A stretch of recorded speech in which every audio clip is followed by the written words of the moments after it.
तो आज electricity chapter का हमारा 6th लेक्चर है, जिसके अंदर आज हम लोग का जो टारगेट है वो बेसिकली न्यूमेरिकल सॉल्व करना है।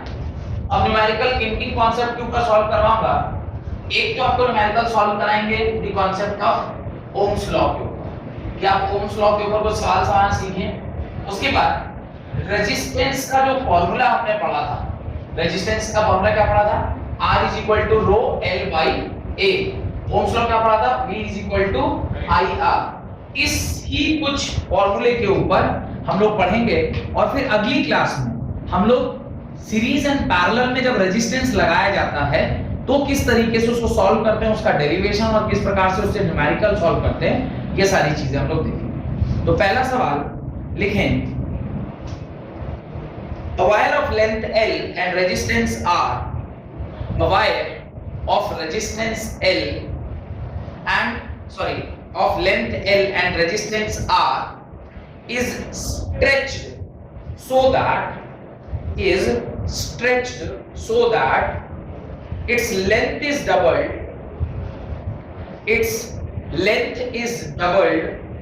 and the area of cross section is half. Is length is doubled and area of cross section is half. How will its पहला resistance change? How will its resistance change? Second, resistivity change. How will its resistance change? दूसरा, resistivity change. Resistance किस प्रकार से change करेगा और resistivity किस प्रकार से चेंज करेगी, ये दोनों बातें आपको उसमें क्या करनी है, निकालनी है। तो मुझे जैसा समझ में आ रहा है कि ये सवाल काफी एक आसान सवाल है, आप चाहेंगे तो इसे स्वयं से भी कर सकते हैं। कोशिश करिए, हो जाएगा वेल एंड गुड, नहीं होगा तो फिर मैं इसे सॉल्व करता हूं, ठीक है। Resistance will be 4 times. Resistance will be 4 times. Very good. Resistance will be 4 times. अब देखिए इस सवाल को सॉल्व करते हैं। जब कभी भी इस तरह का क्वेश्चन आपको दिया जाए, उसका सॉल्यूशन में क्या करना है, let the original resistance be R। Original resistance को आप क्या ले लेंगे, R ले लेंगे। ये आपका क्या हो गया, कैपिटल R। अब एक बार आपका रेजिस्टेंस कैपिटल R आ गया तो R इज इक्वल टू आप क्या जानते हैं, रो L बाई A जानते हैं। ध्यान से देखिए उसने क्या बोला है, एरिया और लेंथ के बारे में कुछ इंफॉर्मेशन दिया है। नया जो लेंथ है वो क्या हो जा रहा है, दोगुना हो जा रहा है, और जो नया एरिया है वो A बाई 2 हो जा रहा है। मैं क्या करता हूं, इन दोनों वैल्यू को डालकर R डैश निकालता हूं, R डैश निकालता हूं। जब मैं यहां पर R डैश निकालूंगा तो rho is equal to L की जगह पर आप क्या लिखोगे, 2L, और एरिया की जगह पर क्या लिखोगे, A by 2। R dash is equal to rho L by A, और ये नीचे वाला 2 और ऊपर वाला 2 मिलकर क्या हो जाएगा, 4। ये किसके बराबर होगा, R के बराबर। तो नया वाला रेजिस्टेंस किसके बराबर हो जाएगा, 4R के बराबर। आपसे उसने यही तो पूछा है कि बताइए नया वाला रेजिस्टेंस पुराने वाले रेजिस्टेंस के कितना गुना हो जाएगा, या रेजिस्टेंस किस प्रकार से चेंज करेगा। तो आप बताएंगे कि रेजिस्टेंस 4 गुना हो जाएगा। रेजिस्टेंस तो 4 गुना हुआ, व्हाट अबाउट रेजिस्टिविटी। तो जब तक वायर चेंज न किया जाए तब तक उसकी रेजिस्टिविटी चेंज नहीं कर सकती है। तो 1/4 अगर कोई बोल रहा है, इसका मतलब आप गलत दिशा में भटक गए। मैंने नोट डलवा के इस बात को लिखवाया होगा कि एरिया और लेंथ के ऊपर रेजिस्टिविटी डिपेंड नहीं करता। याद करिए कल की क्लास में मैंने इसे क्रॉस किया था बड़ा सा, और उसके नीचे लिखवाया था कि resistivity is the property of material with which it is made. तो फर्स्ट पार्ट का आंसर है रेजिस्टेंस कितना गुना हो गया, 4 गुना हो गया, और रेजिस्टिविटी विल नॉट चेंज। ये आपके फर्स्ट पार्ट का आंसर है, और सेकंड पार्ट का आंसर होगा resistivity will not change. resistivity will remain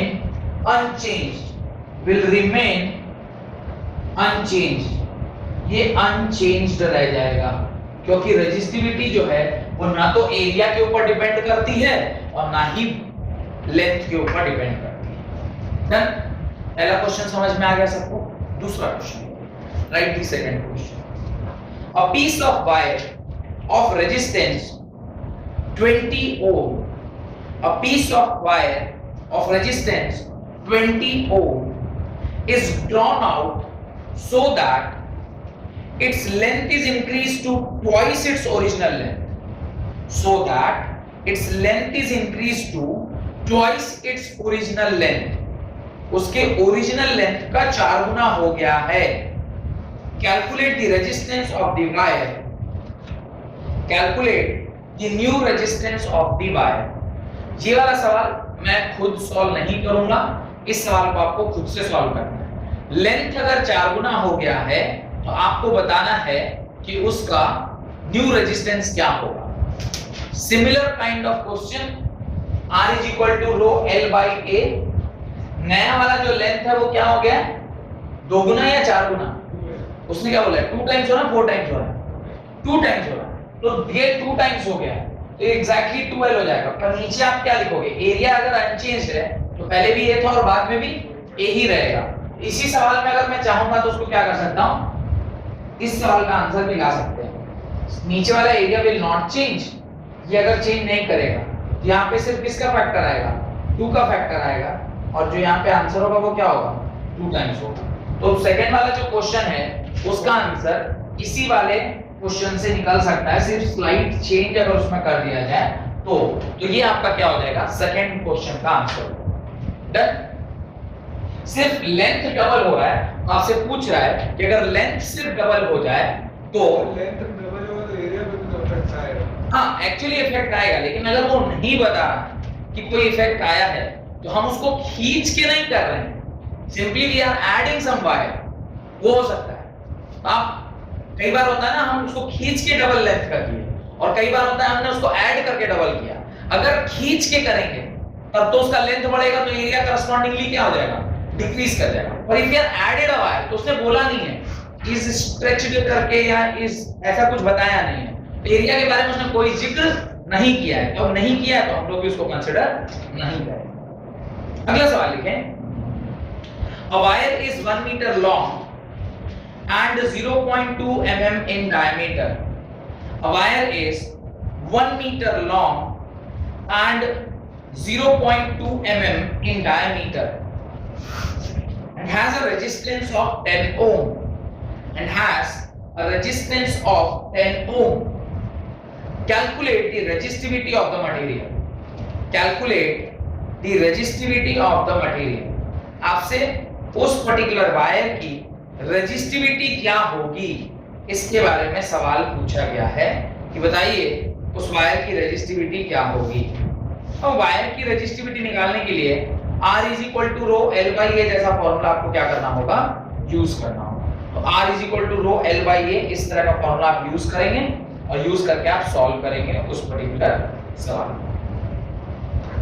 तो जो भी सवाल आपको दिया गया था मेरे ख्याल से काफी सरल क्वेश्चन है, सिर्फ देखकर भी आप उसका आंसर कर सकते हैं। Rho is equal to R is equal to होता है रो L बाई A, तो आप उसको थोड़ा सा अगर चेंज कर देंगे आपका आंसर आ जाएगा। तो आप क्या करिए, R is equal to rho L by A वाले फॉर्मूले में से रो निकाल लीजिए। R is equal to rho L by A, यहाँ से रो जो है वो होगा RA बाई L। आपको रेजिस्टेंस दिया गया है, आपको रेजिस्टेंस दिया गया है 10 ओम, एरिया आपको नहीं पता लेकिन डायमीटर दिया होगा, तो पाई d स्क्वायर बाई 4 ये क्या होता है, एरिया होता है, और नीचे आपका लेंथ होगा। तो rho is equal to 10 into 22 by 7 into diameter mm में दिया गया है sir, diameter is given in mm, तो वो कितना दिया है 0.2 mm। 0.2 mm को जब आप चेंज करेंगे किसमें, मीटर में, तो उसको आपको चेंज करके लिखना होगा। तो ये हो जाएगा 0.2 इंटू 10⁻⁻2 mm है, मिली सेंटी डेसी मीटर। तो हम लोग इसको किसमें चेंज कर रहे हैं, सेंटीमीटर में कि मीटर में, मीटर में चेंज कर रहे हैं। तो ये दिया हुआ है 10⁻, ये mm में दिया है ना, मिली सेंटी डेसी 3 हो जाएगा नहीं ये वाला 10⁻³ और ये इसका स्क्वायर होल डिवाइडेड बाय नीचे 4 और इनटू L की वैल्यू कितनी दी गई है 1 मीटर दी गई। ये आपका सारा वैल्यू आ गया।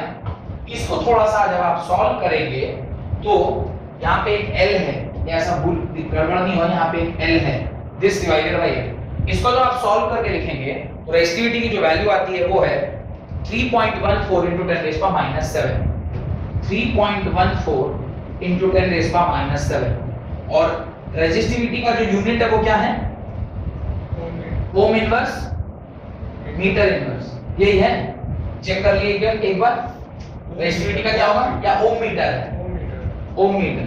तो unit of resistivity is ohm metre. इसी को हम लोग क्या बोलते हैं स्पेसिफिक रेजिस्टेंस। याद है ना कल की क्लास में पढ़ाए थे स्पेसिफिक रेजिस्टेंस। इस प्रकार से ये भी आपको समझ में आ गया। अगला सवाल लिखें, अगला सवाल लिखें। A toaster of resistance 100 ohm, a toaster of resistance 100 ohm is connected to 220 volt line. A toaster of resistance 100 ohm is connected to a 220 volt line. Calculate the current drawn by the toaster. Calculate the current drawn by the toaster. ये सवाल का answer मेरे ख्याल से आपने लिख लिया होगा। तो अगला वाला सवाल का आंसर बताइए, current drawn by the toaster.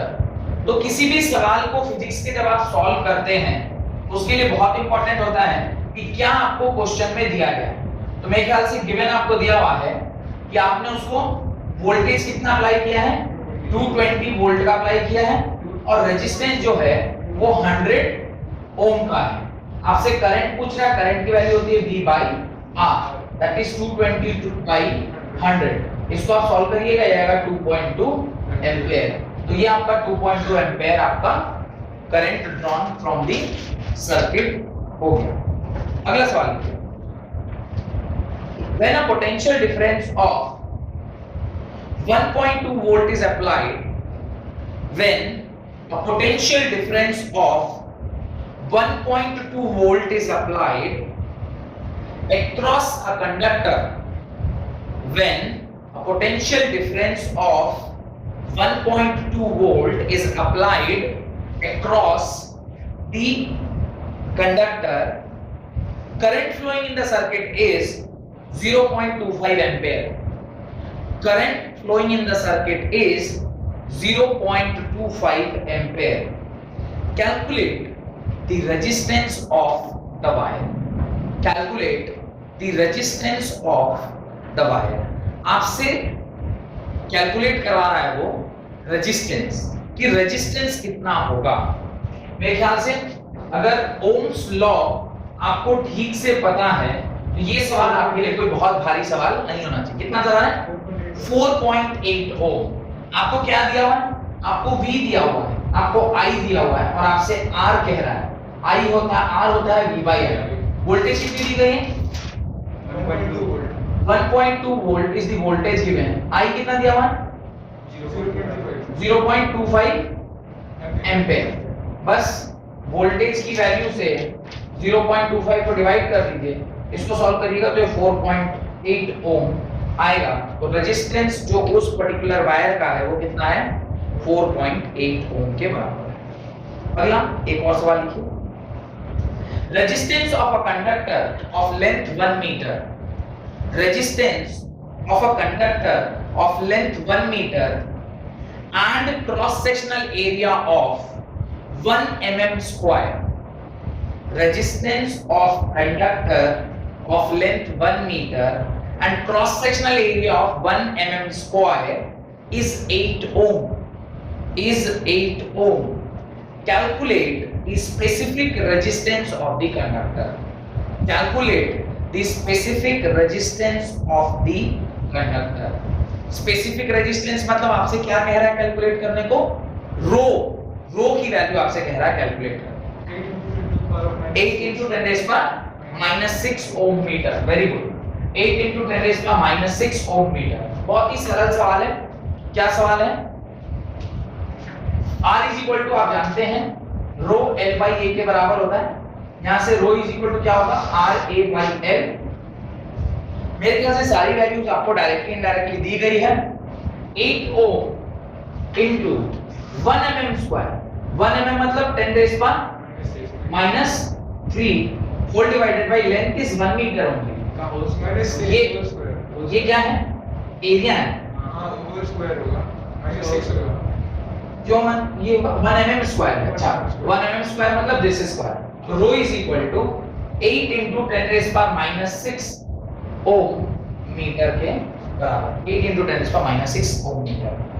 तो मुझे जैसा लग रहा है कि लगभग सारे टाइप के क्वेश्चन जो इसके अंदर आ सकते हैं वो मैंने आपको करवा दिया। वेरिएशन का एक और अच्छा सवाल और होता है, या फिर अभी जितना भी करा है ना वो डायरेक्टली फॉर्मूला बेस्ड है, लेकिन जब आप सर्किट बेस्ड सवाल बनाएंगे तो फिर और वेरिएशन आ सकता है। पर सर्किट बेस्ड सवाल पढ़ने के लिए आपको क्या सीखना होगा पहले कि रेजिस्टेंस और सीरीज कैसे निकालते हैं, यानी जब रेजिस्टेंस पैरेलल में लगा होता है तो कैसे निकालते हैं और सीरीज में लगा होता है तो कैसे निकालते हैं। तो अगर यहां तक हो गया है तो लगे हाँ तो आज ये वाला भी कंप्लीट कर ही देते हैं। हेडिंग डालिए resistance of a system of resistors, resistance of a system of resistors. तो आपने ओम्स लॉ के ऊपर और रेजिस्टेंस वाले कॉन्सेप्ट के ऊपर बहुत सारा न्यूमेरिकल देखा। अब हम लोग resistance in series and resistance in parallel connect करके उसको कैसे सॉल्व किया जाता है आज वो देख लेंगे, और इससे रिलेटेड जो क्वेश्चन होगा वो हम लोग अगले क्लास में फिर न्यूमेरिकल के फॉर्म में ले लेंगे। तो सबसे पहले आप लिखिए कंडक्टर्स और रेजिस्टर्स आर कनेक्टेड, कंडक्टर्स और रेजिस्टर्स आर कनेक्टेड पहला इन सीरीज। तो कंडक्टर्स या रेजिस्टर्स को आप कैसे कनेक्ट करते हैं? पहला इन सीरीज में आप जोड़ सकते हैं उसको, दूसरा आप उसको पैरेलल में जोड़ सकते हैं, और तीसरा आप combination of series and parallel, तीसरा is combination of series and parallel, combination of series and parallel में आप उसको क्या कर सकते हैं? जोड़ सकते हैं। तो इस प्रकार से आप सीरीज और पैरेलल के अंदर उसको क्या कर सकते हैं? जोड़ सकते हैं। तो अब कोई भी जो सर्किट है उसमें सिंगल रेजिस्टेंस हो ऐसा जरूरी नहीं। जब कभी भी एक से ज्यादा रेजिस्टर किसी सर्किट में लगा है तो दो ही तरीके से लगेगा, या तो सीरीज में लगा होगा, नहीं तो पैरेलल में लगा होगा, नहीं तो इन दोनों के कॉम्बिनेशन में, तीसरा कुछ तो होता नहीं है। अगर ऐसा है कि resistance either series or parallel में लगा है तो मुझे उसका इक्विवेलेंट सर्किट बनाना आना चाहिए। इक्विवेलेंट सर्किट मतलब ऐसा 1 किलो आलू लिया और उसके बराबर का आपने उसको पैसा दिया, that is equivalent no. 1 kilo आलू अगर अभी 15 रुपए किलो चल रहा है तो आपने 15 रुपए दिया और उससे 1 किलो आलू लिया, वो का समान है। यही आलू कभी 80 रुपए भी चल रहा था तो आप उस टाइम पे 80 रुपए देख के वही 1 किलो आलू खरीद रहे थे, उस टाइम पे वही उसका इक्विवेलेंट था, आज 15 रुपए उसका इक्विवेलेंट है। यानी इसी प्रकार से जब रेजिस्टर्स अलग-अलग लगे रहते हैं तो उन सारे रेजिस्टर्स को हटा के एक सिंगल रेजिस्टर भी लगाया जा सकता है, उसको क्या बोलते हैं? इक्विवेलेंट रेजिस्टर बोलते हैं। तो पहले इक्विवेलेंट रेजिस्टर का आप डेफिनेशन लिखिए।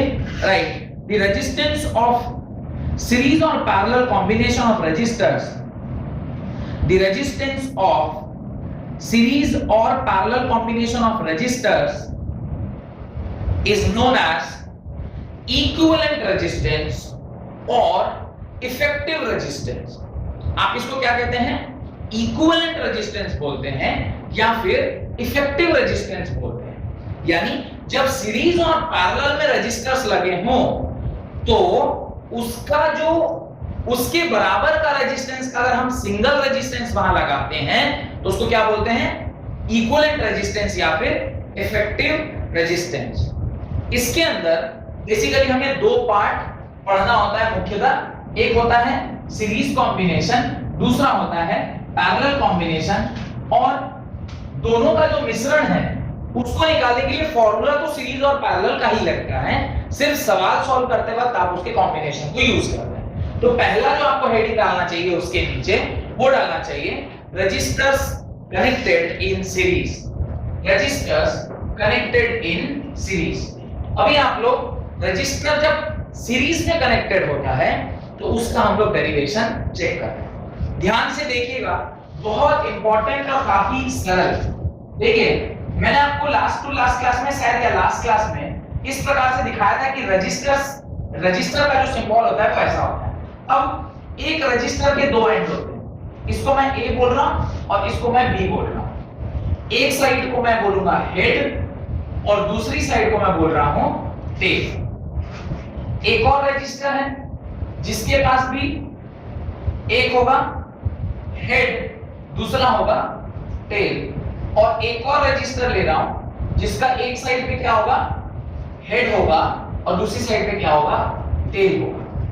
जब एक का टेल दूसरे के हेड से क्या हो कनेक्टेड, फिर सेकेंड वाले का टेल उसके बाद वाले के हेड से कनेक्टेड हो, इस प्रकार से जब रजिस्टर्स आपस में कनेक्टेड होते हैं across the terminal of a battery, across the terminals of the battery along with switch, उस टाइम पे जो इसका कॉम्बिनेशन बनता है उसको हम क्या कहते हैं सीरीज कॉम्बिनेशन। उसको हम क्या बोलते हैं सीरीज कॉम्बिनेशन। और जब कभी भी इस तरीके का कोई कॉम्बिनेशन बने जहां पर तीनों रजिस्टर्स कुछ इस प्रकार से लगाए गए हैं कि current in the circuit is same, ये करंट जो यहां से चलना स्टार्ट हुआ है वही करंट इस रास्ते होकर यहां तक आएगा, तो करंट यहां पर कहीं भी डिवाइड नहीं कर रहा है, current in the circuit is remaining constant.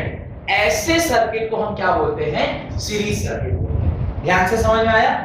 एक रजिस्टर का टेल और उसके अगले रजिस्टर का हेड जब आपस में हम लोग जोड़ते हैं और इस प्रकार से जब रजिस्टर जुड़ता है तो उसको क्या बोलते हैं सीरीज कॉम्बिनेशन बोलते हैं। सीरीज कॉम्बिनेशन में करंट हमेशा क्या रहता है कांस्टेंट रहता है। तो सबसे पहले उसका डेफिनेशन लिखिए, two or more resistors are said to be connected in series, two or more registers are said to be connected in series if they are connected one after another. Two or more registers are connected in series, yeah, are said to be connected in series if they are connected one after another in such a way that same current flows through each register. Same current flows through each register. Current remains same in the series combination.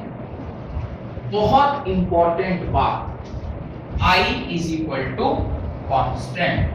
Series combination में current क्या रहता है constant रहता है। Current remains constant in series combination, that is I is equal to constant. उसके नीचे इस diagram को बना के इस लाइन को आपको क्या करना चाहिए लिख लेना चाहिए। पूरा स्टेटमेंट कहां तक लिखे बताइए।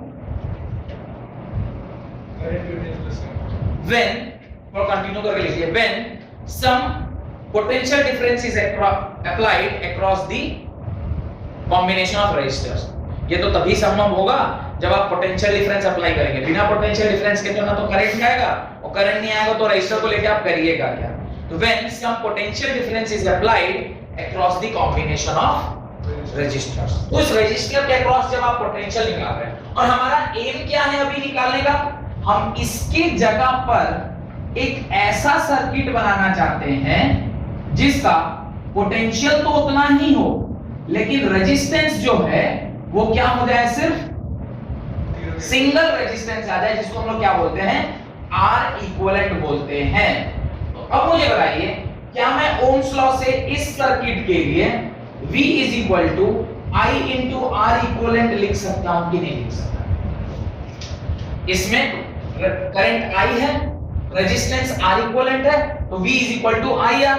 अब यहाँ पे रेजिस्टेंस इक्विवेलेंट है तो R इक्विवेलेंट लिख दिया, कोई दिक्कत। सेकेंड लाइन, ये सर्किट अगर आपने बनाया तो उसके बगल में वो भी सर्किट बनाएगा। यहाँ सेकेंड लाइन लिखिए, वोल्टेज, ध्यान से देखिएगा, voltage gets divided voltage gets divided in a series combination में वोल्टेज डिवाइड कर जाता है। अब वोल्टेज का डिवीजन मतलब क्या? अगर आपकी इजाजत हो तो हेड यहां से मिटा दिया जाए, क्योंकि हेड सिर्फ समझाने के लिए हम यहां पे लिखवाए थे ताकि आपको आइडिया लग पाए कि ये इस प्रकार से ऐसा है। अब देखिए यहां पर ये जो आपका पहला रेजिस्टेंस है R1, दूसरा रेजिस्टेंस है R2 और तीसरा रेजिस्टेंस है R3। इसके अक्रॉस जो पोटेंशियल ड्रॉप होगा उसको क्या बोलेंगे? V1। इसके अक्रॉस जो पोटेंशियल ड्रॉप होगा उसको क्या बोलेंगे? V2। और इसके अक्रॉस जो पोटेंशियल ड्रॉप होगा उसको क्या बोलेंगे? V3। Voltage gets divided in a series combination. जितना वोल्ट आप सप्लाई दिए हैं वो इन्हीं रजिस्टर्स के अक्रॉस क्या हो जाना चाहिए? कंज्यूम हो जाना चाहिए। मतलब अगर आपने सपोज करिए यहाँ पे 120 वोल्ट अप्लाई किया, यानी ये वाला टर्मिनल कितने पर है? 120 वोल्ट पर, और ये वाला टर्मिनल कितने पर है? 0 वोल्ट पर। अगर ऐसा नहीं है तो how we will call it as a potential, higher potential and lower potential. ये भाई हायर पोटेंशियल पे है, ये लोअर पोटेंशियल पे है, तब ना इसमें इतनी ताकत है कि करंट को फ्लो करा सके। मैंने कहा था ना current always flows when there is a potential difference. तो एक अगर 120 पर है और दूसरा टर्मिनल 0 पे है तभी ना करंट विल फ्लो। करंट अगर फ्लो कर रहा है तो ये पोटेंशियल को यहां से यहां घूम के आने में 120 किस में कन्वर्ट हो जाना चाहिए? 0 में। अगर 120 को 0 में कन्वर्ट होना है तो रास्ते में कुछ न कुछ छोड़ता चलेगा तब ना 0 पहुंचेगा। तो वो क्या करेगा? जब जब किसी लोड को क्रॉस करेगा कुछ ना कुछ पोटेंशियल को क्या करता जाएगा? ड्रॉप करता जाएगा। यानी potential before the resistor is not equal to the potential after the resistor. लेकिन इसका जो वोल्टेज वैल्यू है वो दिस प्लस दिस के बराबर होना चाहिए, क्योंकि इसी तीनों के अक्रॉस टोटल एनर्जी उसने क्या किया है? खपत किया है। तो ultimately this entire energy is utilised by these three resistors. तो यहां पे आप क्या लिख सकते हो? V is equal to V1 plus V2 plus V3। Potential gets divided in a series combination, that is V is equal to, क्योंकि 3 है तो 3 लिखा, 10 होता तो 10 लिखते हैं। अब मुझे बताइए कि V1 की वैल्यू क्या होगी? V1 होगा I into R1। किसी को ऐसा लग रहा है कि ये I1 R1 होना चाहिए? I1 R1 इसलिए नहीं होगा क्योंकि साहब करंट क्या है? कांस्टेंट है, तो करंट चेंज नहीं कर रहा, तो आप I into R1 लिखेंगे। V2 क्या लिखेंगे? V2 is I into R2 and V3 is I into R3। इस तीनों की वैल्यू क्या मैं यहां सब्स्टिट्यूट कर सकता हूं? मैं करूंगा। V is equal to IR1 plus IR2 plus IR3। V is equal to I constant, तीनों में बराबर है, I वैसे भी कांस्टेंट रहता है, R1 plus R2 plus R3। इस इक्वेशन को जरा ध्यान से देखिए, ये और ये इसी सर्किट का ये इक्विवेलेंट सर्किट है और इसी रेजिस्टेंस का ये इफेक्टिव रेजिस्टेंस है। ये इक्विवेलेंट रेजिस्टेंस अभी थोड़ी देर पहले मैंने आपको लिखवाया है। तो क्या मैं इस V की जगह पे IR इक्विवेलेंट लिख सकता हूं? तो यहां पर जो V है उसकी जगह पे मैं IR इक्विवेलेंट लिख दूं। अगर मैं ऐसा लिखूं तो क्या लिखूंगा? IR equivalent is equal to I into R1 plus R2 plus R3। I से I क्या हो गया? Cancel out. R equivalent is equal to R1 plus R2 plus R3, यानी इस तीनों का जो रेजिस्टेंस होगा वो R1 plus R2 plus R3 के बराबर होगा। मतलब equivalent resistance for a series combination is the sum of individual resistors. तो एक लाइन उसके नीचे आपको इस तरह की क्या करनी चाहिए? ऐड कर लेनी चाहिए। अगर आपने यहां से यहां तक लिख दिया, लिखते भी चलिए और मैं जो बोल रहा हूं उसको सुनते भी चलिए। अब यहां पर मैं बोल रहा हूं for n number of registers, n number of अगर रजिस्टर लगा हो तो क्या होगा? क्यों आप बोल रहे हैं n नंबर ऑफ रजिस्टर? किसने बोला 3 में ही निकालना है? 10 होगा तो क्या करेंगे? 50 होगा तो क्या करेंगे? 100 होगा तो क्या करेंगे? करेंगे कुछ नहीं। जितना भी होगा उसके लिए जब आप R इक्विवेलेंट लिखते हैं उसका फॉर्मूला क्या होगा? R1 plus R2 plus R3 plus dot dot dot dot, जितना भी नंबर ऑफ रजिस्टर हो उतने को आप क्या कर दीजिए, एक लगातार लिख के उसको क्या कर दीजिए, जोड़ दीजिए। ये फॉर्मूला बनता है for n number of resistors when connected in series. Series में n नंबर ऑफ रजिस्टर्स जब जुड़ता है तो it is simply a addition of resistors. R equivalent is equal to sum of all the resistance connected in series। तो अगर यहां तक लिख लिए हैं तो इसके नीचे एक लाइन आपको लिखना चाहिए, और अगर आप लिख रहे हैं तो लिखिए, मैं स्टेटमेंट में लिख देता हूं, in series combination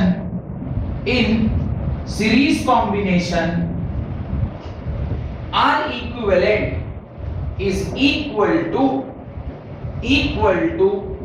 the sum of individual equal to sum of individual resistors।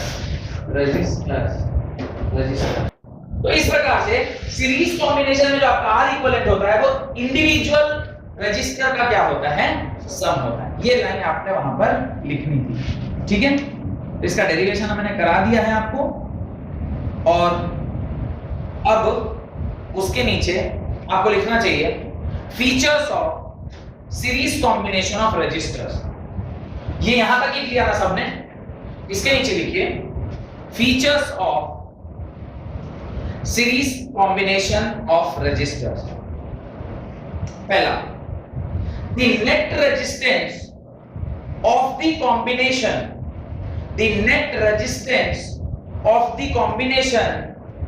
is equal to sum of the resistance of the individual resistor।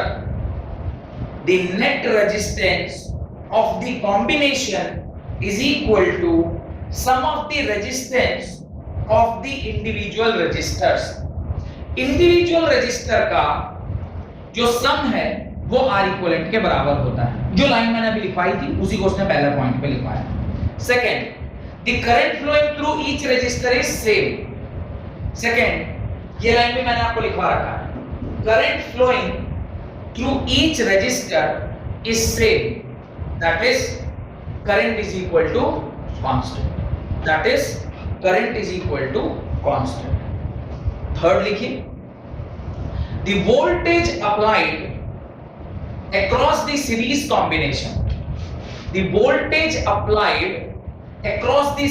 combination is equal to the sum of potential difference।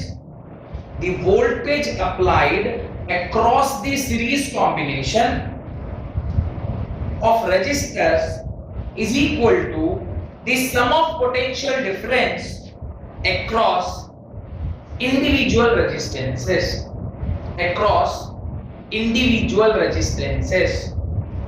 यहां तक कोई दिक्कत, कोई issue, no problem. तो आपका यहां पे series combination क्या हो गया, खत्म हो गया। नाउ नेक्स्ट हेडिंग डालिए, registers connected in parallel. Next heading डालिए, रजिस्टर्स कनेक्टेड इन पैरेलल। ये सारी चीजें मिटा रहा हूं मैं बोर्ड पर से, और हम लोग बिल्कुल एकदम नए सिरे से कनेक्ट करेंगे रजिस्टर्स को, किसमें, पैरेलल में।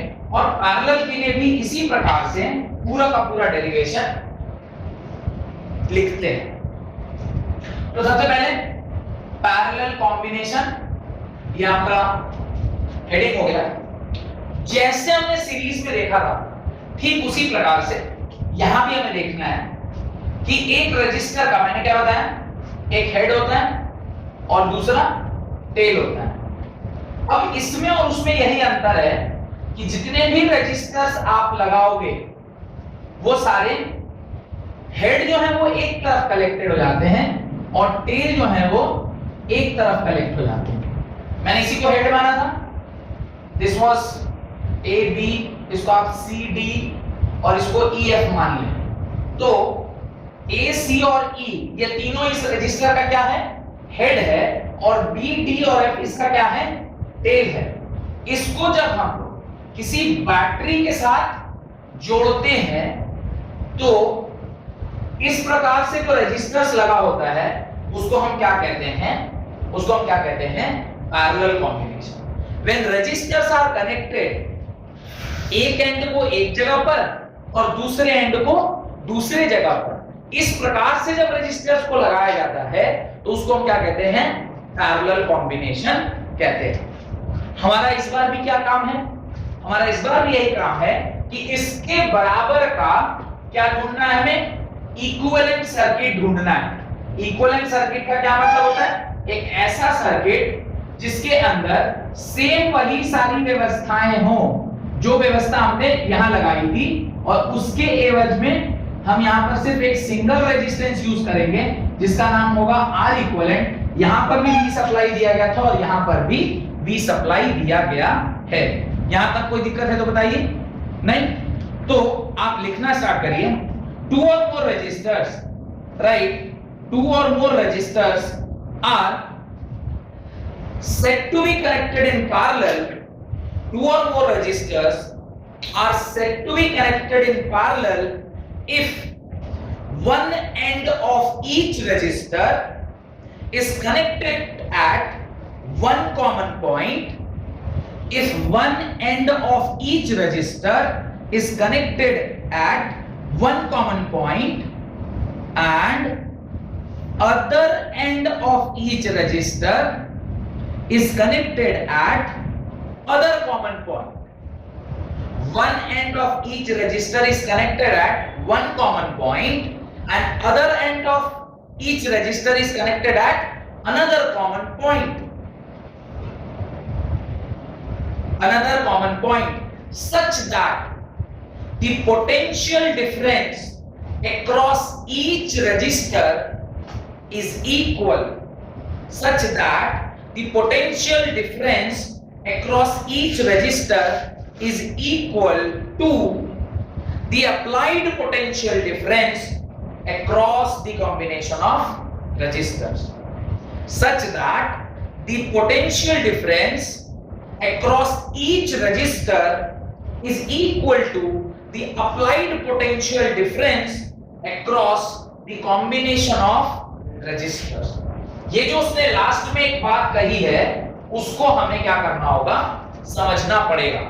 उसको हमें क्या करना पड़ेगा, समझना पड़ेगा। वो कह रहा है कि जो पोटेंशियल ड्रॉप होता है वो क्या होता है, कांस्टेंट होता है। ये जो पोटेंशियल ड्रॉप है ये क्या होता है, कांस्टेंट होता है। अब ये जो पोटेंशियल ड्रॉप की बात कर रहा है वो क्या है, समझिए कि अगर यहाँ पे भी वोल्टेज है तो वोल्टेज इस तीनों का क्या रहने वाला है, सेम। पैरेलल में वोल्टेज क्या रहता है, सेम रहता है। जैसे हमने वहां पे क्या लिखा था, पहला लाइन सीरीज में क्या लिखा था, current remains constant in the series combination. यहां पे क्या लिखते हैं, voltage remains same in a parallel combination. Parallel combination में क्या रहता है, जो आपका वोल्टेज है वो क्या रहता है, कांस्टेंट रहता है। पहली बात जो सबसे महत्वपूर्ण आपको समझ में आनी चाहिए। अब इस पोटेंशियल डिफरेंस की वजह से नेट करंट I इस सर्किट में फ्लो करना स्टार्ट किया। अब ये जो I है ये यहां जब पहुंचा तो इसको कितने रास्ते दिखाई दे रहे हैं, 3 रास्ते दिखाई दे रहे हैं। एक रास्ता ऊपर वाला जिसमें I1, एक रास्ता बीच वाला जिसमें I2 और एक रास्ता नीचे वाला जिसमें I3 करंट फ्लो होगा। मतलब in case of parallel combination the current gets divided. Series में क्या लिखा था, in case of series combination voltage gets divided. यहां पर क्या बोल रहे हैं, in case of parallel combination currents get divided. यहां पे आप सेकंड पॉइंट क्या लिखेंगे, current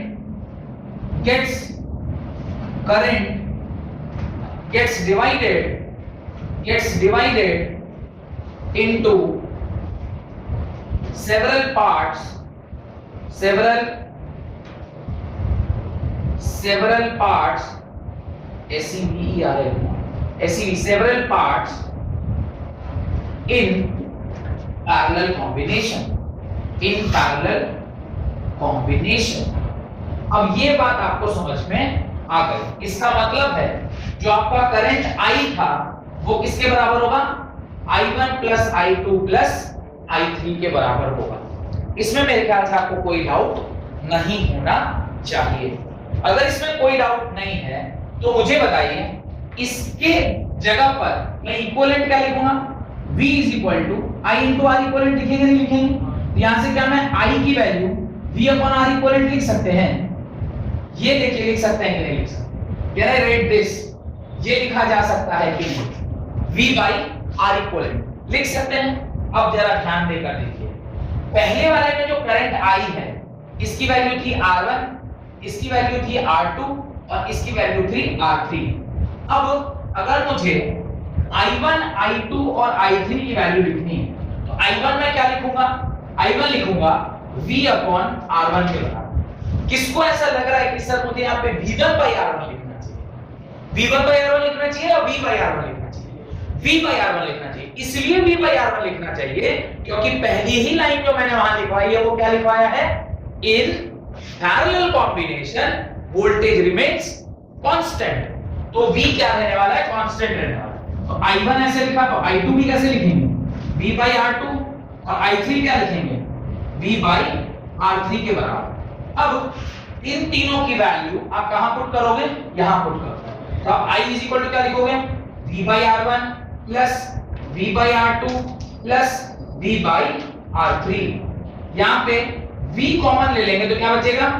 1 by R1 plus 1 by R2 plus 1 by R3 बचेगा। और इस वाली इक्वेशन से जब आप I की वैल्यू यहां रिप्लेस करोगे, कौन सी इक्वेशन से? इस वाली इक्वेशन से I is equal to V upon R equivalent से जब आप यहां इक्वेशन रिप्लेस करोगे तो ये क्या लिखोगे? V upon R equivalent is equal to V by 1 by R1 plus 1 by R2 plus 1 by R3। V और V क्या हो गया? कैंसिल हो गया और जो फॉर्मूला बनेगा वो बनेगा 1 upon R equivalent is equal to 1 by R1 plus 1 by R2 plus 1 by R3। ये तो तब जब वहां पर कितने रेजिस्टेंस थे? सिर्फ और सिर्फ 3 रेजिस्टेंस। लेकिन इस 3 के जगह पर अगर n नंबर ऑफ रेजिस्टेंस रहा तो ये फॉर्मूला क्या बन जाएगा? तो आप लिखेंगे और n number of registers, n number of registers अगर लगा होगा तो ये फॉर्मूला क्या हो जाएगा? 1 upon R equivalent is equal to 1 by R1 plus 1 by R2 plus 1 by R3 plus dot dot dot dot plus 1 by Rn, where n is what? Number of registers। जितने भी नंबर ऑफ रजिस्टर्स लगे होंगे वो उसका हो जाएगा। और यहाँ फॉर्मूले को देख के आप क्या कंक्लूड कर सकते हैं? आप ये कंक्लूड कर सकते हैं equivalent resistance in case of parallel combination is equal to reciprocal of individual resistance का सम। अब यहां क्या लिखना चाहिए? In case of parallel combination, in case of parallel combination the equivalent resistance, the R equivalent is the sum of reciprocal of individual individual registers, individual registers का reciprocal का sum 1 upon R equivalent के बराबर होता है। यहां तक अगर आपको बात समझ में आ गई है तो वापस से इसके 4 पॉइंट हमें फीचर्स के क्या करने चाहिए? लिख लेने चाहिए। फीचर्स क्या क्या है? ऑलरेडी सारा कुछ हमें पहले से पता है, सिर्फ हमें उसको क्या करना है? एक जगह पर ढंग तरीके से लिखना है। तो होप कि आपको ये टॉपिक बहुत अच्छे से समझ में आ गया होगा और फॉर्मूला याद रखना है सीरीज के लिए R equivalent is equal to R1 plus R2 plus R3 plus dot dot dot dot Rn, और पैरेलल के लिए 1 upon R equivalent is equal to 1 by Rn plus 1 by R2 plus 1 by R3 plus dot dot dot dot 1 by Rn। लिखिए features of parallel combination of registers. यहां तक अगर लिख लिया है आपने तो इसके नीचे लिखिए features of parallel combination of register. Right, पहला the sum of reciprocal of resistances of the sum of reciprocal of the resistances of the individual resistors is equal to the reciprocal of net equivalent resistance of the combination। the sum of reciprocal of resistance of the individual resistors is equal to the reciprocal of net equivalent resistance of the combination. पहली बात। दूसरी बात, different amount of current flows through different resistors. Different amount of current flows through different resistors. मतलब current gets divided, that is current gets divided among individual resistors. Current क्या कर जाता है, divide कर जाता है, लिखा है ना I is equal to I1 plus I2 plus I3. current gets divided. And the third point, potential difference across each conductor क्या रहता है, सेम रहता है, कांस्टेंट रहता है.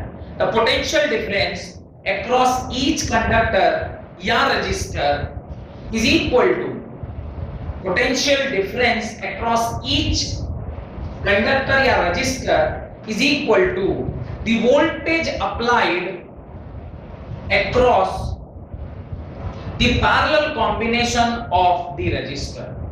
Voltage applied across the parallel combination of the resistors.